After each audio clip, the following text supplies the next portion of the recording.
नमस्कार दोस्तों, गर्मियां आ गई हैं। आज की इस वीडियो में हम बात करेंगे कि गर्मियों के वक्त में एक पैरालिसिस पेशेंट को क्या खाना चाहिए, क्या नहीं, क्या पीना चाहिए और क्या नहीं, किससे उनको फ़ायदा होगा और किससे उनको नुकसान हो सकता है। तो सबसे पहले बात करते हैं कि गर्मियों में एक चीज़ का सेवन सबसे ज़्यादा बढ़ जाता है, वो है ठंडा पानी।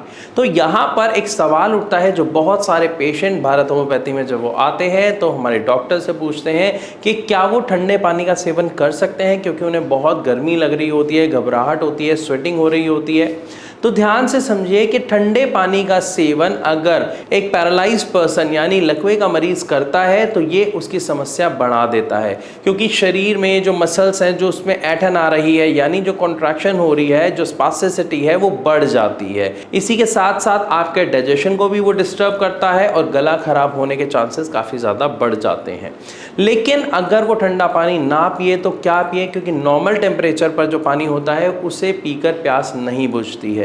तो यहाँ पर आप एक मटका लें और उस मटके में से जो पानी ठंडा आता है आप उसका सेवन करें, क्योंकि मटके वाला जो पानी होता है उस ठंडे टेम्परेचर का पानी एक पेशेंट को नुकसान नहीं करता है। तो यहाँ पर हमने पहला सॉल्यूशन जाना कि हमारा जो पेशेंट है, जो लकवे का मरीज़ है, उसको आप मटके के पानी का सेवन कराएं, ना कि फ्रिज के पानी का। इस चीज़ का खास तौर पर ख्याल रखें। इसके बाद दूसरी समस्या देखने को मिलती है, या ये करें दूसरी गलती देखने को मिलती है कि एक पैरालिसिस पेशेंट एक गलती करता है। गर्मियाँ जैसे ही आ जाती हैं, एसी वगैरह ऑन होते हैं, वो सोते हैं और इस वजह से वो देर से उठते हैं। सुबह देर से उठने के कारण उनको एक्सरसाइज का टाइम नहीं मिलता है, जिसकी वजह से उनकी एक्सरसाइज लगभग बंद हो जाती है, क्योंकि शाम को 6-7 बजे तक गर्मी रहती है और बिल्कुल भी इच्छा नहीं होती है एक्सरसाइज करने की।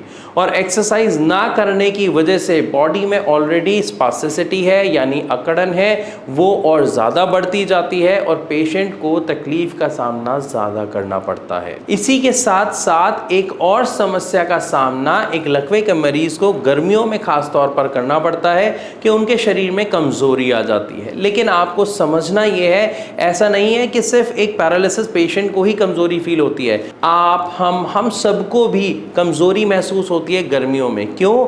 क्योंकि हमारी जो डाइट है उसमें बहुत ज़्यादा बदलाव आ जाता है। हम सर्दियों में क्या खाते हैं, ज़रा सोच के देखिए। पराठे खा रहे हैं, हलवा खा रहे हैं, समोसे खा रहे हैं। लेकिन उसी के अपोजिट हम गर्मियों में क्या करते हैं, हम चपाती खाएंगे, वो भी 1 या 2 कम खाते हैं, घी अवॉइड कर देते हैं, खाने की चीज़ों में सिर्फ दाल होती है, सब्जियां बहुत कम होती हैं, सिर्फ सैलेड खा के खुश हो जाते हैं, क्योंकि प्यास बहुत ज़्यादा लग रही होती है। तो हमारी बॉडी में जो खाना जाता है उसका अमाउंट काफ़ी कम रह जाता है सर्दियों के कंपैरिजन में।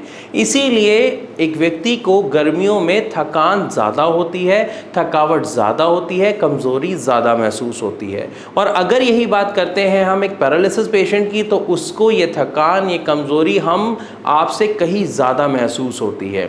तो यहाँ पर आपको उनकी डाइट का खास तौर पर ख्याल रखना है, क्योंकि इस वजह से उनका वज़न भी काफ़ी कम हो जाता है, टूट जाता है, जिसकी वजह से समस्या थोड़ी ज़्यादा बढ़ जाती है।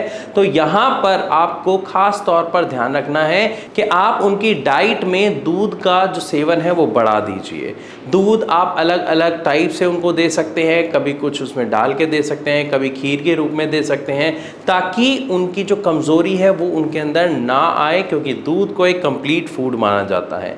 इसी के साथ साथ अगर आप उसके अंदर भीगे हुए, जो रात को भिगो देते हैं, भीगे हुए ड्राई फ्रूट्स भी डाल देते हैं, तो वो आपकी बॉडी को, स्पेशली खास तौर पर अगर हम बात करें एक पैरालिसिस पेशेंट की बॉडी को, काफ़ी अच्छी एनर्जी, काफ़ी सारे विटामिन्स, मिनरल्स प्रोवाइड करता है, जिसकी वजह से पेशेंट की जो तबीयत है वो ख़राब नहीं होती है और वो एक्टिव रहते हैं, वो हेल्दी रहते हैं, इवन एनर्जेटिक रहते हैं। और इन सब के साथ साथ एक चीज़ का खास तौर पर ख्याल रखें कि अगर आप डाइट सही रख रहे हैं लेकिन आप सही ट्रीटमेंट नहीं ले रहे हैं, तो पेशेंट की ओवरऑल रिकवरी आपको काफ़ी कम देखने को मिलेगी। तो पैरालिसिस के अंदर हमें एक चीज़ का क्या खास ख्याल रखना है कि जो न्यूरोप्लास्टिसिटी का प्रोसेस है वो एक्टिव रहे, ताकि हमारे पेशेंट के अंदर लगातार इंप्रूवमेंट होती रहे।